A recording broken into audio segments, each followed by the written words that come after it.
"We already divided everything," Aunt Susan announced, tapping a list of Grandma Eleanor's house, jewelry, and accounts as if she owned them. Then she looked at me and smiled. "You weren't invited for a reason," before I could answer. The lawyer frowned, opened the estate file, and said, "But Pandora's name is the only one in the will." Every breath stopped. My cousin's phone slipped from her hand. My uncle went pale. I stood there, still grieving the funeral they had hidden from me, when the lawyer revealed Grandma had left me more than $5 million and one final truth they were desperate to bury. I had heard stories like this, until one became mine, leaving me unsure what I'd gained and grieving what I'd lost. Before all of this, my family looked almost ordinary from the outside. Sunday dinners, holiday photos, smiling faces lined up in front of Grandma Eleanor's fireplace. But pictures never showed the pauses. They never showed Aunt Susan counting Grandma's jewelry with her eyes, or Uncle Michael asking, every few weeks, whether Grandma had updated anything important. They never showed my cousins wandering through her house, opening cabinets, admiring furniture they had already started calling theirs. Grandma noticed everything. She just rarely said so. I was 34 then, working in fraud risk analysis. Most days, I spent hours looking for patterns people hoped no one would notice. Strange payments, bills that didn't match, numbers that moved without a good reason. At Grandma's house, though, I tried to leave work at the door. Her kitchen always smelled like coffee and cinnamon. There was a little burn mark near the edge of the table from a Thanksgiving years ago, when my mother, Claire, forgot a hot pan was still hot. Grandma never had it repaired. "That mark is family history," she used to say. My mother had been gone 11 years. After she died, Grandma became the person who kept me connected to the Bennett family. Every Sunday, I brought groceries, sorted her mail, and helped her organize bills. I never asked what was in her accounts. I asked whether she had eaten. That difference mattered to her. Michael was Grandma's oldest child. He wore expensive watches, spoke in a warm, confident voice, and made people feel foolish for questioning him. He called himself an independent investment advisor and loved talking about opportunities for retirees. Susan, my mother's older sister, was softer on the surface. She baked for community events, hugged too long, and could make an accusation sound like concern. "You worry too much." "Pandora," she would say whenever I noticed something strange. Ryan, Megan, and Lauren had learned the same lesson. Early Grandma's house was not a home to them. It was a future payout. Still, I kept showing up, partly for Grandma, partly because losing my mother had taught me to cling too tightly to people who did not always deserve it. Then one rainy Tuesday, Grandma's friend Carol asked me to meet her at an old diner downtown. Her coffee had gone cold by the time she finally looked up. "Michael said my money was safe," she whispered. "Pandora. I lost almost all of it, and Carol was not the only one." Carol slid a folded statement across the diner table. I did not need long to see the problem. The payments had been routed through multiple entities. The promised returns were vague. The fees were buried under language designed to make an ordinary person feel stupid for asking questions. "How many people did he bring into this?" I asked. Carol stared at the rain crawling down the window. "More than me, over the next few weeks." I spoke with 2 of Grandma's friends. I did not accuse Michael of anything. I listened. I compared what they had been promised with what their bills and payments actually showed. The same pattern kept appearing. So, at Thanksgiving, when Michael raised his glass and started praising a new retirement opportunity, I could not stay quiet. Grandma's dining room smelled like roasted turkey and cloves. Silverware clicked against china. Lauren was filming the table for social media while Susan passed the rolls with the calm smile she wore whenever she wanted everyone to behave. Michael leaned toward one of Grandma's widowed friends. "Low risk," he said. "Better than letting your savings sit there doing nothing." "Can you explain the fees I asked?" His smile tightened. "This is dinner, Pandora." "Then stop selling investments at the table." The room went still. Michael laughed. But there was no humor in it. You look at spreadsheets all day and think that makes you an expert on my business. I know enough to recognize when people are not being told the full truth. Susan set down the gravy boat. Do not embarrass your uncle in his mother's home. I looked at her. Then maybe we should discuss the $30,000 the community fund is still missing. Ryan slammed his palm against the table. Lauren lifted her phone higher. Michael called me bitter. Susan called me unstable. They spoke over one another until my own voice rose just to be heard. Grandma sat at the end of the table, one hand resting on her napkin. She said nothing. That silence hurt more than anything Michael said. The next morning, Lauren posted a clipped video showing only me standing, angry, while everyone else appeared calm. Within days, relatives stopped answering my calls. Then Michael and Susan used that video, along with statements I never saw, to obtain a temporary order keeping me away from them and Grandma's house while the matter was reviewed. I obeyed it, even when every part of me wanted to drive there. Thomas arranged brief calls with Grandma instead. On the last one, her voice sounded tired. "Do not believe what they tell you about me," she whispered. Then the line went dead. 3 weeks later, I learned she had died. I found out from a photograph. Lauren had posted it just after noon. Everyone stood beneath a white canopy, dressed in black, with Grandma's framed picture surrounded by cream roses. The caption said they had honored Eleanor with the family who truly loved her. I stared at the screen until the words blurred. No one had told me she was in the hospital. No one had told me when she died. And by the time I found the funeral information buried in an old family email thread, the service was already over. I sat on the kitchen floor of my apartment with Grandma's cream cardigan pressed against my face. It still carried the faint smell of lavender detergent and the peppermint candies she kept in every pocket. For years, I had believed being right would eventually matter, that if I stayed calm, brought proof, and refused to become cruel, someone would finally admit what they had done. Instead, Grandma was gone, and I had not been there to hold her hand. For 3 weeks, the family said nothing to me. Then, at 6 one morning, a message arrived from Thomas Grant. My presence was required at the reading of Eleanor Bennett's estate documents that afternoon. I read it 4 times. Part of me thought it was another trap. Maybe Michael wanted a formal statement that I had caused trouble. Maybe Susan planned to accuse me of harassing them. Maybe they simply wanted me there so they could watch my face while they took everything Grandma owned. Still, I went. Before leaving, I gathered the few things that were legally mine. The late funeral notice, the messages telling relatives not to contact me, the video Lauren had edited, the letters Grandma had sent through Thomas while the temporary order kept me away. I did not access anyone's accounts. I did not search private records. I did not need to. What they had done to me was already sitting in my phone. The driver's seat was cold when I climbed into my old car. Rain had dried in crooked lines across the windshield. I sat there with both hands around the steering wheel, trying to breathe past the pressure in my chest. "I'm not going for the money," I said aloud. The empty car did not answer. The law office stood in a renovated house downtown, framed by red and gold leaves. I arrived early, but voices were already carrying through the hallway. "The house makes the most sense for Michael," Susan said. "And the jewelry should stay with the women," Lauren added. Ryan laughed. I already called someone about the car through the half-open door. I saw a handwritten list in the middle of the conference table. Grandma's house, her investments, her jewelry, even the dining set where she had served us Thanksgiving dinner. Thomas had not entered the room yet. Nothing had been legally distributed. They had simply decided that Grandma's death meant everything belonged to them. I pushed the door open. Susan looked up, and her smile disappeared. Then she rose slowly, placed one hand on their list, and made it clear exactly where they believed I belonged. "We already divided everything," Susan announced. Her palm stayed flat against the handwritten list, guarding it like a deed. "The house goes to Michael.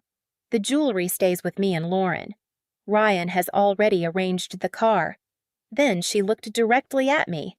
"You weren't invited for a reason," Lauren leaned back in her chair with a satisfied smile. Michael did not even bother standing. You need to leave before this becomes another scene. I held up the message on my phone. Thomas asked me to be here. Ryan gave a short laugh. Sure he did. The door opened behind me. Thomas Grant entered carrying a leather folder, followed by his assistant, Melissa. His gray hair was neatly combed, and his expression changed the moment he saw me standing alone near the doorway. I did ask Pandora to attend, he said. Susan's fingers curled against the paper. Michael rose slowly. Why Thomas looked at the list beneath Susan's hand. What exactly is that? A private family agreement, Michael said. We saved everyone time. Thomas removed his glasses. You divided Mrs. Bennett's property before the estate documents were presented. Susan gave him the same patient smile she used when she wanted someone to feel unreasonable. We are her children. We know what she intended. Thomas frowned, opened the folder, and turned several pages. Then he looked up. But Pandora's name is the only one in the will. The room went deadly silent. Lauren's phone slipped against the polished table with a sharp little crack. Ryan stopped smiling. Susan's hand stayed on the list, but her fingertips began to tremble. Michael stared at Thomas as though waiting for him to correct himself. I heard the low hum of the vent above us. Somewhere inside my bag, my keys tapped softly against a metal compact. I thought I had misunderstood him. What did you say? Susan whispered. Thomas replaced his glasses. Pandora is the sole beneficiary named in Eleanor's final will. Michael's face tightened. That is impossible. There is more, Thomas continued. The home and most of the investment assets were transferred into a revocable living trust. Pandora is the successor trustee and primary beneficiary. Other accounts contain direct beneficiary designations in her name. Ryan pushed back from the table. How much? Sit down, Michael snapped. No, Ryan said. How much? Thomas glanced at the summary before him. The current estimated value is approximately $5 million. Susan's chair scraped across the floor. Lauren's mouth opened, but nothing came out. Michael pointed at me. She did this. I felt every eye in the room turn toward me. She got into Mom's head, he said. She poisoned her against us. I didn't know, I said. He laughed bitterly. You expect us to believe that Thomas closed the folder. Pandora did not participate in drafting these documents. She was not present during the meetings, and she did not witness the signing. Susan turned toward him. Eleanor was confused. Everyone knew she was declining. Thomas's voice hardened. 6 weeks before her death. She completed an independent cognitive evaluation. She understood the nature of her assets, the identities of her relatives, and the consequences of every decision she made. Susan's face lost what little color remained. Michael leaned forward. Then someone coached her. Thomas looked toward Melissa. She placed a small screen on the table. Eleanor anticipated that allegation. The screen lit up. Grandma appeared seated in her living room, wearing the cream cardigan I had pressed against my face the day I learned she was gone. My throat closed. She looked thinner, but her eyes were clear. If you're watching this, she began, then I am no longer there to stop my children from rewriting the truth. Michael stepped toward the screen. Thomas lifted one hand. You will remain where you are, Grandma continued. Pandora never threatened me. She never asked me for money. In fact, she was the only person who consistently avoided discussing my estate. Susan shook her head. This is ridiculous. On the screen, Grandma paused as if she had expected the interruption. What Pandora did ask about was Carol, she said, and the other people who trusted Michael with savings they could not afford to lose. Michael's jaw flexed. Grandma did not accuse him of a crime. She simply described the questions he had refused to answer, the payments that made no sense to her, and the stories of older friends who no longer had enough money to feel safe. Then she turned to Susan. I also asked for a clear explanation of the $30,000 missing from the community fund. I received excuses, incomplete bills, and requests to keep quiet for the good of the family. Susan sank into her chair. Grandma mentioned Ryan's involvement in questionable payments, Megan's use of her personal information for accounts and bills she had never approved. Lauren's fake merchandise, the real item she had quietly replaced, and the edited Thanksgiving video designed to make me look unstable. Lauren finally found her voice. She is making us sound like criminals. No, Thomas said. She is explaining why she no longer trusted you with her property. Grandma's gaze seemed to hold the entire room. You called Pandora disloyal because she refused to lie for you. You isolated her. You kept her away from me. Then you told people she had chosen not to come. My eyes burned. Michael suddenly lunged toward the screen. Melissa stepped back while Thomas moved between him and the table. Do not touch that equipment, Thomas said. Michael stopped, breathing hard. Ryan looked at him. Dad. What did you do? Michael spun around. Do not start. Thomas resumed the recording. Grandma explained that part of the trust would fund legal guidance and financial education for older adults harmed by misleading financial arrangements. The process would be managed independently, with records and oversight. This is not revenge, she said. It is repair. Then the screen went dark. For 1 second, no one moved. Then the room exploded. Ryan demanded a share. Lauren threatened to tell everyone I had manipulated a dying woman. Megan stared at her phone while a message appeared on mine. You should be careful what you take from this family. I showed it to Melissa. Please document that, I said. She nodded and began writing. Susan stood and came around to the table. Her eyes were wet now, her voice suddenly soft. Pandora, sweetheart, we are still family. She reached for my hand. I looked down at her fingers wrapped around mine. Those same fingers had signed a statement describing me as unstable. Where was my family when Grandma went into the hospital? I asked. Susan swallowed. Where was my family when she died? Her grip loosened. Where was my family when you let people believe I chose not to attend her funeral? We were protecting her, Susan whispered. From what she did not answer. From the person who brought her groceries. From the person who organized her bills. From the only person in this room who never asked what she was worth. Susan's face hardened. Your grandmother was old. She did not understand what this would do to us. There it was. Not regret, not grief. Fear of losing the money. I pulled my hand away. Melissa, please record every threat made in this room. Michael stepped forward. Do not you dare treat us like strangers. You made me a stranger months ago. Lauren's voice sharpened. You will be alone at every holiday for the rest of your life. I looked at her. I was already alone. The difference is, now I know why. Thomas slid the paperwork toward me. I looked at Grandma's signature. For one last moment. Guilt rose in my chest. Then Thomas handed me a sealed letter. Inside, Grandma had written that the money was not a prize and not a weapon. It was protection, freedom, a responsibility to do something good with what others had tried to take. I folded the letter carefully. Show me where I need to sign. Michael's face changed. The anger was still there, but underneath it, for the first time, I saw fear. Thomas played the final seconds of Grandma's recording. Pandora did not turn me against my children. She said their choices did that. Then I signed my name, and the family that had spent months erasing me had to sit there and watch as Grandma gave me back everything they thought they had already taken. Michael threatened to contest everything, but once his attorney reviewed Grandma's trust, the independent evaluation, the witnesses, and the video, the threats became shorter. Then they stopped. Susan was required to account for the missing community money and repay what she could not explain. Michael's financial activity was referred to the proper authorities for review. I did not celebrate any of it. I simply answered questions when asked. Ryan called me 2 weeks later and demanded cash. I offered to pay directly for financial counseling and a legitimate recovery program. He hung up. Megan sent an apology that ended with a request for just enough to start over.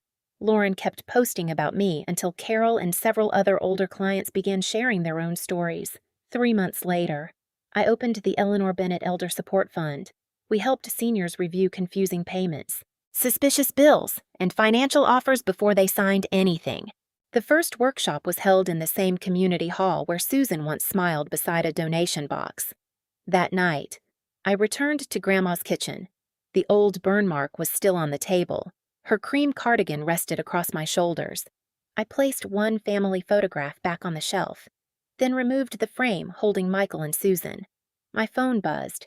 Carol had written, "3 more people asked for help today, for the first time since Grandma died." The house did not feel empty. It felt protected. Blood may make people relatives, but love is measured by who protects you when it costs them something. I did not win because Grandma left me $5 million. I won because I finally stopped letting cruel people define my worth.